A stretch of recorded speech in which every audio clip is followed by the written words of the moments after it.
And here is the corner piece coming up, the foundation.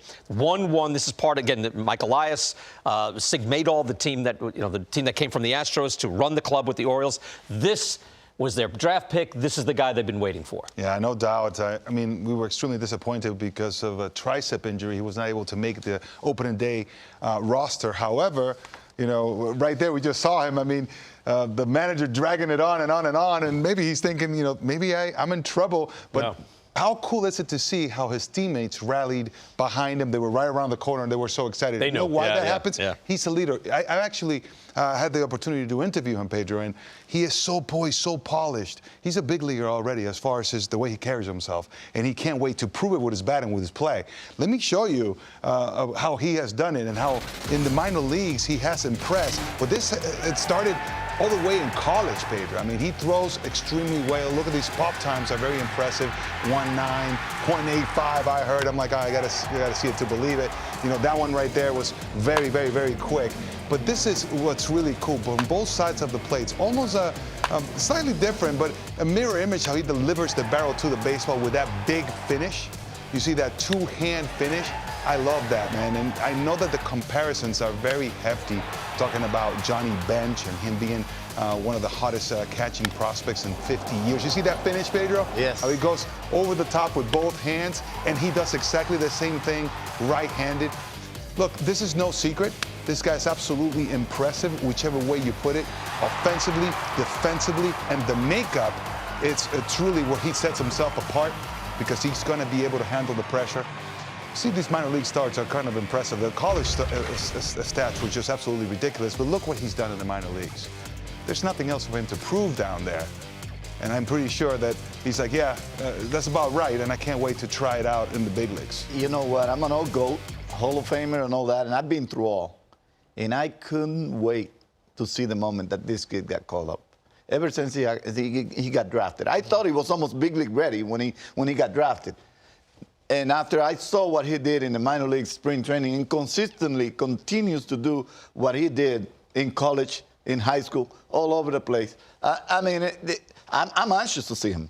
Yeah. I'm anxious to see him in the big leagues. And I couldn't be happier to see his teammates on top of him. That says a lot about how this kid is loved and cared by his teammates, by everybody in the clubhouse. I think this kid must be a better man than he is a player, because I just saw the reaction on his teammates and his manager and everybody, how much they appreciate who this kid is. You know, again, the tough part, and you can look at the numbers. He hit 3 levels this year, 427 on base, slug 515. And you see now he's mature, he's 24. Remember, we had the lost 2020, no minor leagues that year. So there's a whole year of player development that was just wiped out. They had some certain guys in camp. Rutschman has battled some injuries here and there, but he's 24. What do we hear about what he is? You see plus receiving skills.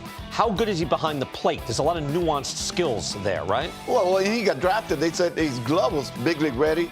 His attitude, his presence, and his abilities to call pitches and handle a sequence were big league ready. So I guess they were waiting physically to see him mature a little bit more, endure a little bit more to get ready to the big leagues. That's why I'm so anxious to see him, because when I saw this kid being drafted, I thought I was going to see him like within the next year in the big leagues. Right. And it didn't happen. And it seems like Baltimore wasn't going anywhere. If you're going to develop this kid, let him develop in the big leagues. That's what I thought. There's also not many like blue chip offensive catchers high in the draft that we think are going to be superstars. Buster Posey, who just retired, jumps to mind. There's not many. It's tough being a catcher. Bryce Harper was a catcher. They moved him out. You know, a lot of the top, if your bat plays that well, you want to preserve the career because catching is so difficult. It is the most difficult position, period. And whenever I hear someone say, I want to be a catcher, I'm like, hey, man, hats off to you, because that's the last position I want to play. Look, at the end of the day, you are the quarterback, in a sense. You have the entire field in front of you, and nothing happens until you put that finger down and you say, I want it. Well, no longer. You have the buttons over here. But your button, right? The idea is you're calling the game, and nothing happens until you do. And that is the most important part. And I'm glad you mentioned that, Pedro, because he's really good at it. The scouts say that he is very good at sequencing and at reading hitters and really getting the best out of their pitchers. And to add to that, it's not just one guy that is handling. He's handling 5 starters and some of the relievers. And he's been able to put up great fingers down, handle the game, throw out runners. I just saw the announcer there. He goes, "Don't run on Rutschman. You just don't run on Rutschman." It means he's got command and authority over the running game. So for a pitcher, nothing is more relaxing than to know that whatever your catcher put down, you can just go ahead and linger. Excellent. Catching Yep. and batting sixth tonight. Hopefully a new era starting in Baltimore Tune in. again with the Rays and the Orioles.